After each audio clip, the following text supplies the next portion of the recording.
Hi guys, welcome back to my channel. Thank you so much for tuning in. In today's video, I am going to be very straightforward. I am going to be doing a book review. And the book that I'm reviewing is called Corridors of Death by Malaika Azania, The Struggle to Exist in Historically White Institutions. What a book. What a book. The three words that I can say to sum up my entire experience that I had when I was reading this book is three words for you. I will say apolitically, nuanced, and compartmentalization. Those are the three characteristics that you're gonna get out of this book. It's easy to read. You can get through it in 2, 3, or 4 days. It depends. But the content within the book doesn't require you to read it within 3 or 4 books, because you can't. You can never. It touches a lot on sensitive topics and topics that you, as a Black student, you would definitely agree with. Like, you would definitely say that is your experience at the hands of white or previously white institutions. You might not have the words to describe it, or you might not have any words to describe your experience at the hands of any institution in that matter, because we all have resources, we all have amount of work that we get from our schoolwork that pushes us to the edge. Do you know what I mean? Especially around this time, it's exam time. People are stressed. People have been procrastinating for the entire year. Their work is following them up. In fact, you might not even have been procrastinating, but the amount of workload that you have does not allow you to breathe. That is exactly what this book touches on. It touches on why students, on why they want to take away their lives. On the first chapter, she touches on the story of Masego, who was an activist, student activist at Rhodes University, who decided to take her life in 2018 after she had reported a rape case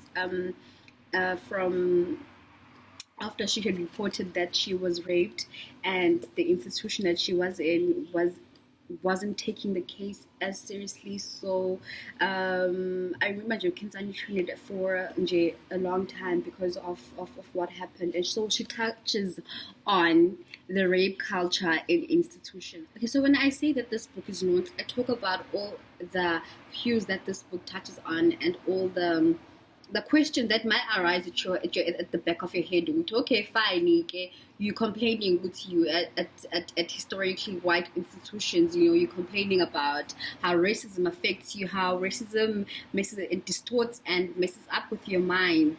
But we can't really shy away from the fact that being at that particular institute actually places you at a much, much higher place within the social within the social hierarchy and within the social ladder of the society.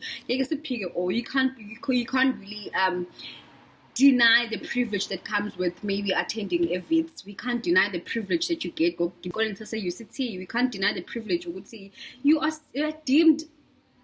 You come from a prestige university, so at the same time, it's like you're listening to complain about, at least you at a better advantage than a person who's literally at a Black institution. I like how Malaika also touches on that, and she acknowledges the fact that no, we do get privilege by actually attending these institutions. I mean, companies give first preference to students who graduate from these prestige universities, So I like how, that's why I even said the book is so nuanced, because she actually touches on the privileges that they actually get from being in those institutions. So it's like, it's okay, yes, I do acknowledge that I'm privileged, but in this privilege that I have, it's actually hard for a Black student to be able to survive here, for a Black student to not leave the institution without getting any mental illness, and there isn't any support there for me to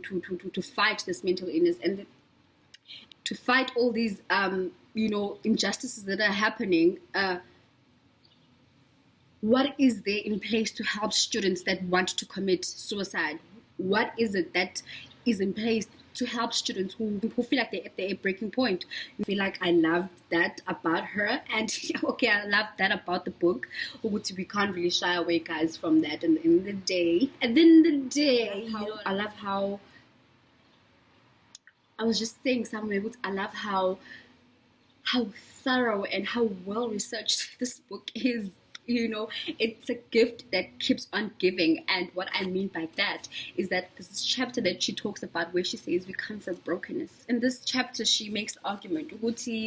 I mean, it's very easy to trace our brokenness. Where do we come as Black people, and how do we find ourselves where we are as a Black people, and why are we finding ourselves? There are more Black students who are committing suicide in these institutions. There are more students who have more grievances who come out of these institutions. And she kind of links this brokenness to colonialism. He links it how oh man, I just remembered something. And she talks about the Sharpeville massacre and what happened in Sharpeville, how townships were formed and how townships were segregated. And she talks about how this township was demarcated and how it was bulldozed down and to form another township. She talks about how we come from brokenness. And I was once watching one of her live videos, and she was doing a breakdown of where does this chapter come from. And she in that video she was talking about people who smoke in Nyayobe, we are so harsh towards them, as if they do not come from a broken past, as if they are not a direct consequence of apartheid, a direct consequence of colonization as well, as if they're not a direct consequence of that massacre that happened. You know what I mean? So it's like everything in her book can be linked back to something. It can be linked to a past, can be traced back to something that is empirical and she provides empirical evidence for that, for our argument, and she substantiates her arguments. It's man. I mean, there's this chapter where she talks about how Afrikaans actually became a language in South Africa. She traces it all back and how it actually started. I mean, you've got to read the book yourself for you to find out what I'm talking about. You've got to read the book for yourself to actually find out what I'm talking about. The book is well researched. She is well researched. The book is well researched. The book is well written. The book is, it flows. And I sometimes wonder, it can't allow me when I'm thinking how, and she talks about the protests, the same TUT, and how students from historically Black institutions get a lesser advantage from those who are in white institutions, kind of have like a bad reputation, and they're not employable, they're not nobody actually really talks about the tragedy that happened during the Fees Must Fall era, and activists were there during the Roads Must Fall. Who's going to be actually taking accountability for any of the bad things that happen to the students?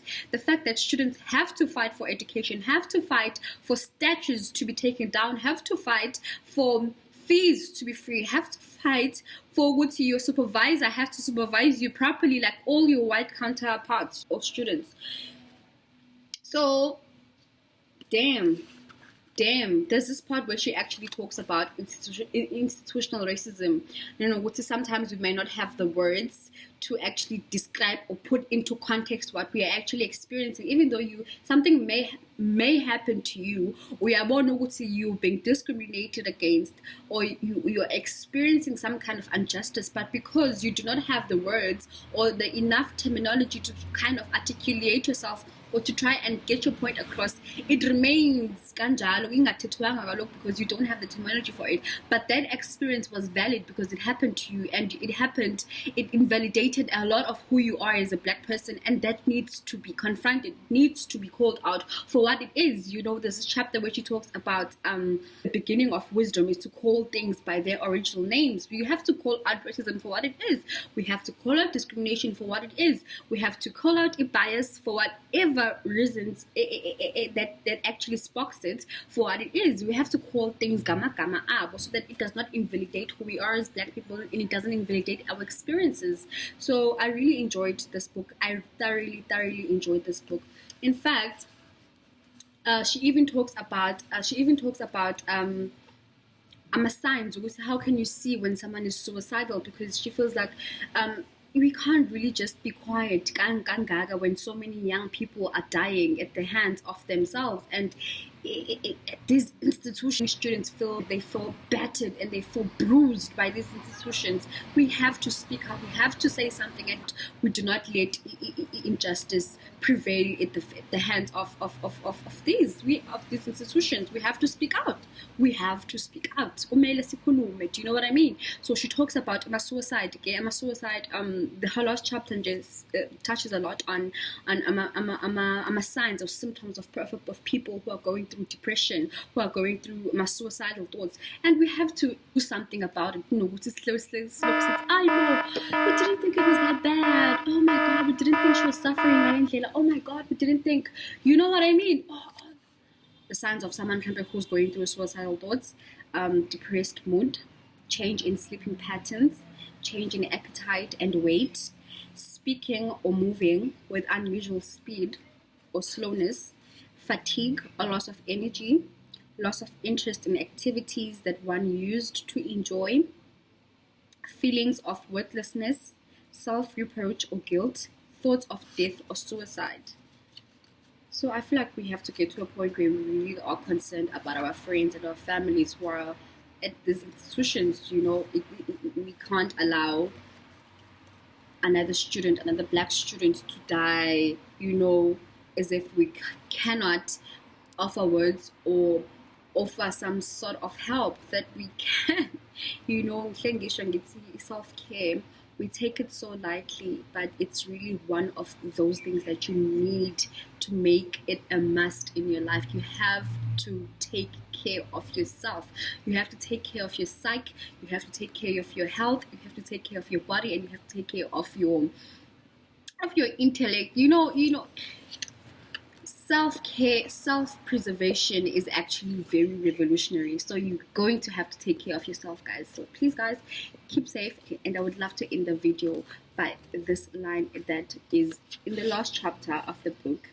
She says, the question of justice arises. We cannot hope to heal South Africa unless we seek and attain justice for the many injustices that have been meted out on black people over many centuries of oppression, colonialism, apartheid, and a neoliberal regime that has facilitated the continued dehumanization of black people. Justice is a fundamental ingredient to healing.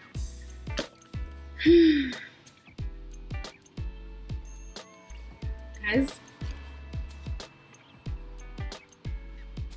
please get yourself this copy of this book. It's $270 at Blackbird Books' website that I'm going to be putting down on the description below. So guys, have a wonderful week, and see you on the next video. Ciao ciao.